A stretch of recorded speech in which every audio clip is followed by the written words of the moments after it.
Ahoj kamarádi, já jsem Mirek a dneska si ukážeme ve videu, jak bude probíhat můj 7denní pobyt ve tmě. Tak jdeme na to.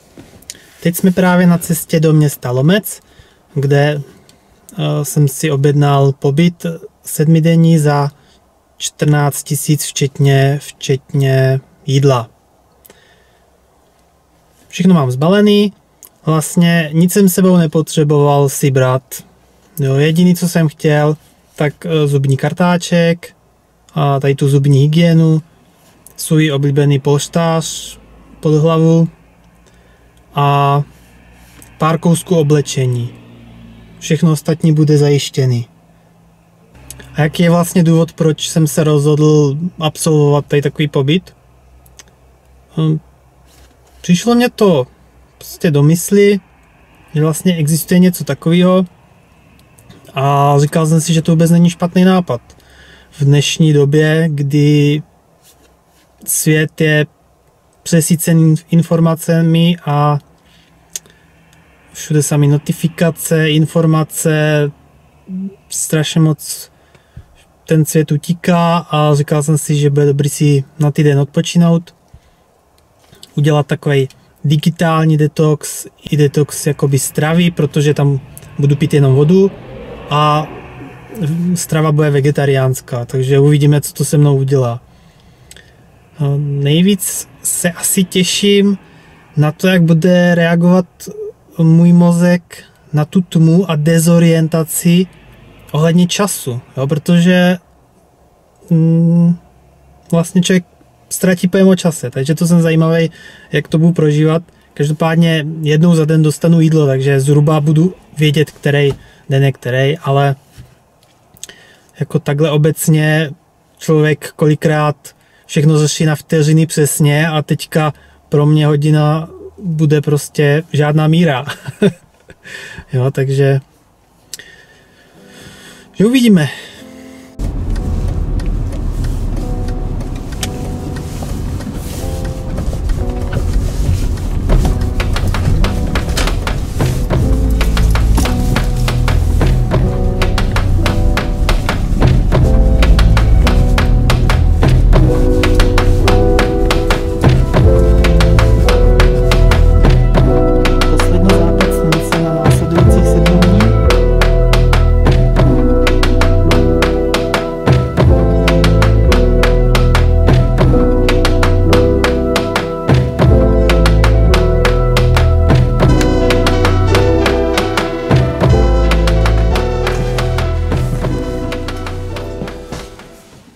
Tak jdeme na to.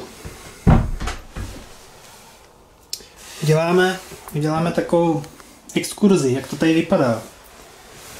Tady máme krabičku na odpadky, jakože na ovoce a tak dále. Máme tady mlíčko, ovesné vločky, takže na to se docela těším. Jsou tady dvojitý dveře, mám tady i zámek.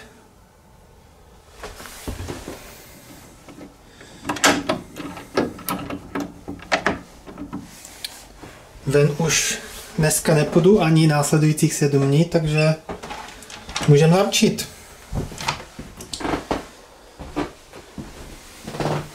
Vodu. To sítko, to je dobrý nápad. Záchod. Sprcha.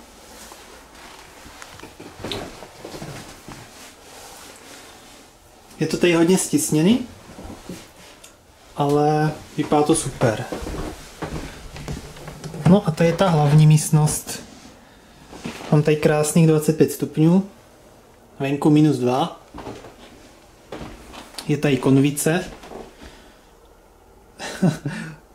Uvidíme, jak budu si dělat čaj.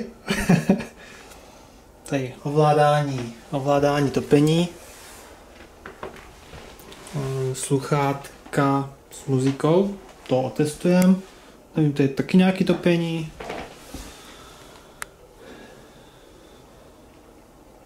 Podlaha je tady podlahový topení, takže tady příjemně chodí.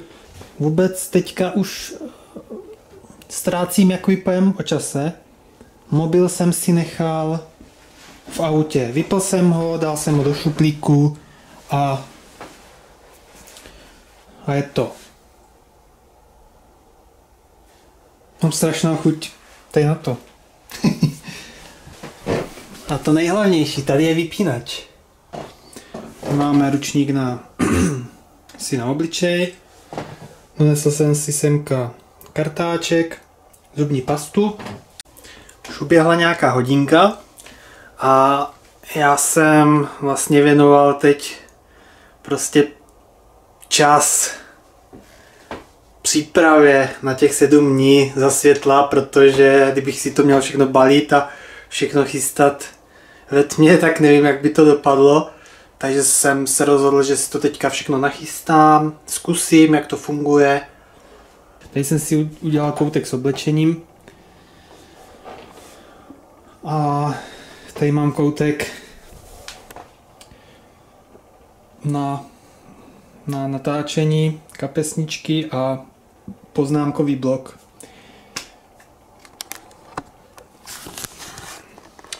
Nic víc jsem si nebral. Jídlo, pití zajištěný, nějaký mňamky jsem si nebral, ani žádný limonády. Prostě co dostanu, to bude. Takže já si teď chvilku odpočnu. Ještě za světla. Popřemýšlím, co dál a doufám, že půjdete se mnou zasnout do světla. Tak jsem si všechno nachystal, připravil. Už jsem si sundal brýle, abych si na ně někde nedej bože šlápl. Je sobota 22. listopadu 2025. Něco kolem 6. hodiny večerní. Těžko říct. A jdeme na to. Jdete do toho se mnou? Chci slyšet, že jo?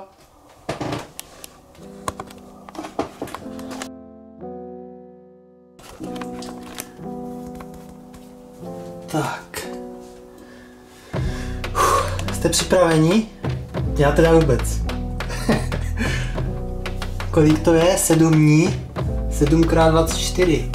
150 hodin bez světla. Tak co? Jdeme do toho? Jdeme do toho? 3, 2, 1.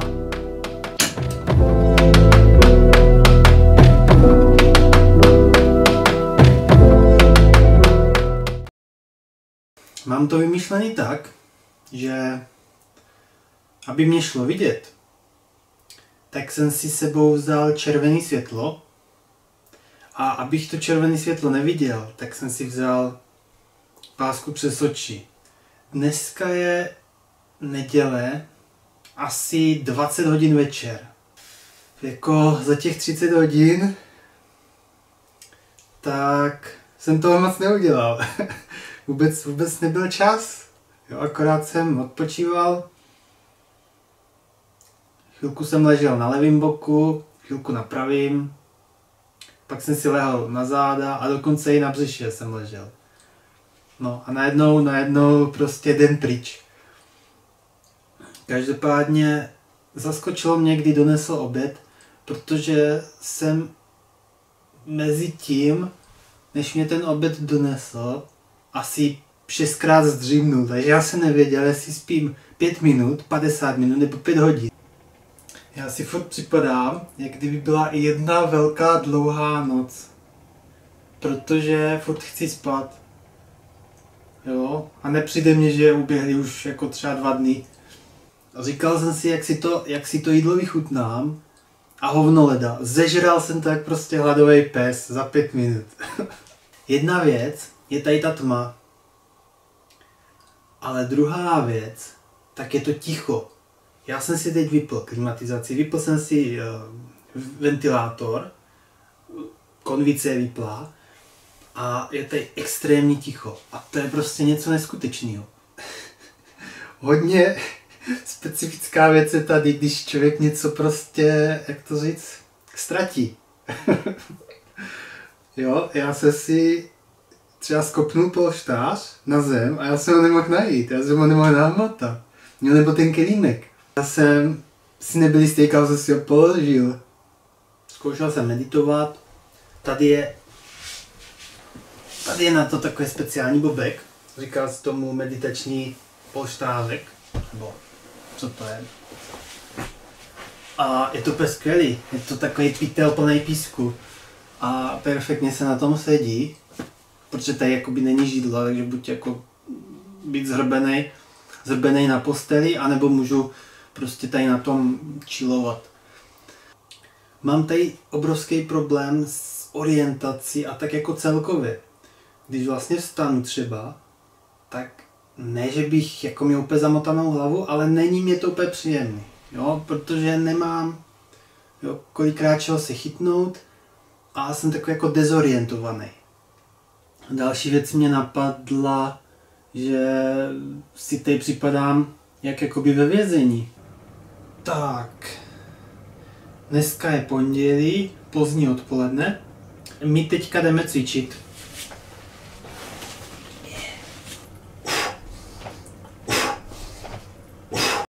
Myslím si, že jak bude ubíhat čas, tak se budu asi nejvíc těšit na to, až půjdu s Lukášem do posilovny. Dneska je úterý, dopoledne, doufám, protože oběd jsem ještě nedostal a normálně potřebuji se projít.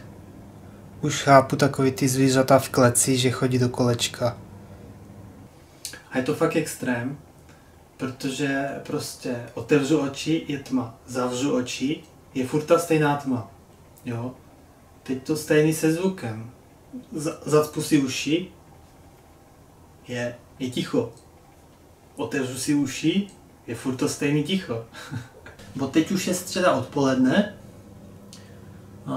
Lenča mě donesla jídlo.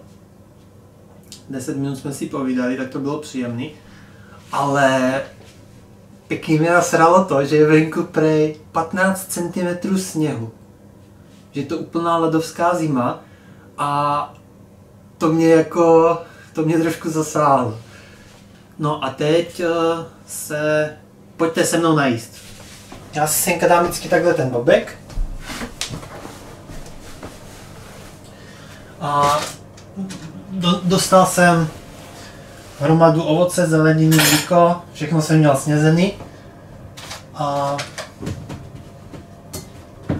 tady mám dezert, co pekla Lenča. Tady mám polívku, je to vlastně v termosce na polívku, aby to zůstalo až do večera jakoby teplý. A hlavní jídlo mám tady v tom nosiči.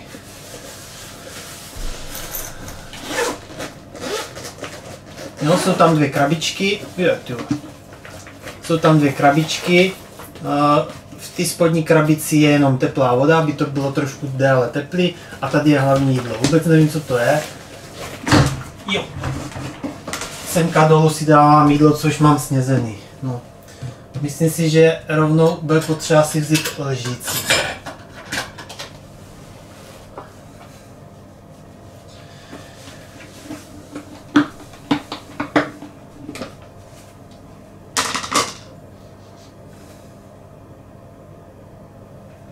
Nevím, bude to trošku vidět, bych si to nevyklopil do klína.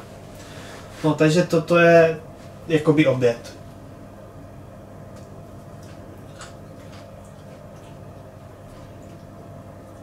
No, takže takhle já jím a pak si dám zákusek.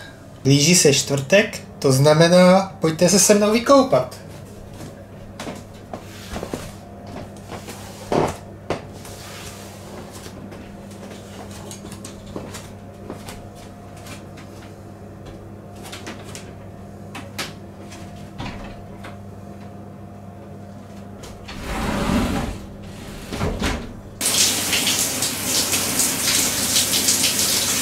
Dneska strávím většinu času posloucháním vlastně zvuků ze sluchátek, co tam jsou. Je tady vlastně, jsou tady sluchátka s MP3.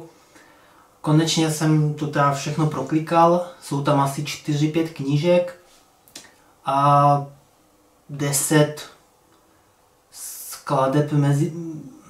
skladeb meditační hudby. Jak mě teď donesli to jídlo, tak já jsem zapomněl, že jsem si zavřel dveře, že jo? Takže jsem šel prostě hladový pro to jídlo a narazil jsem do dveří. Tady fakt člověk musí si furt pamatovat, co kde nechal a co jak udělal. Jo? Protože to může být až jako na hranici života a smrti kolikrát. Protože teď fakt jsem se lekl, protože jsem narazil do dveří, který jsem si sám sobě zavřel. A zapomněl jsem na to.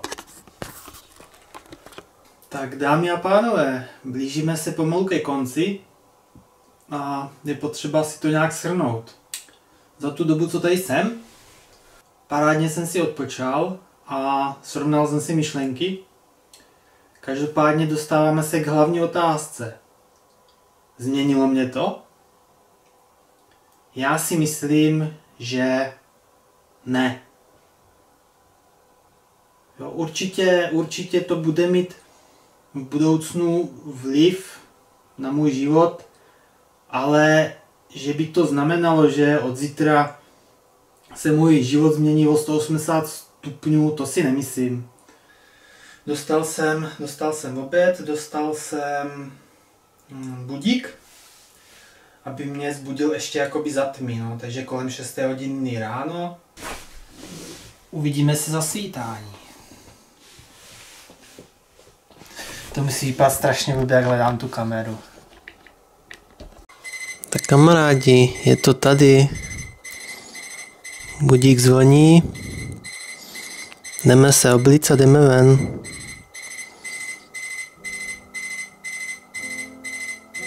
Já jsem byl z toho tak vzrušený, že jsem zapomněl, že tady boiler. Takže jsem si dal čeličko s boilerem.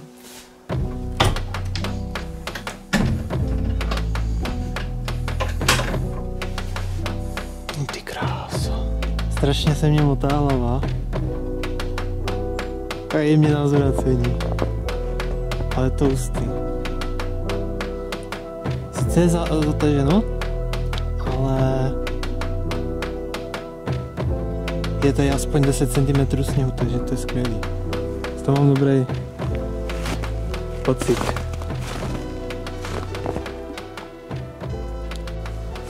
Tak kamarádi, máme to za sebou, ale víte, na co jsem se fakt těšil? Až si nastartuju auto.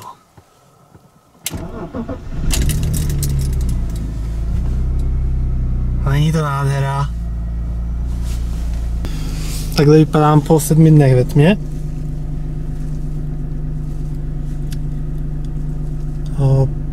Byli jsme tam teďka 4 lidi, nebo že jako probouzeli jsme se 4 lidi.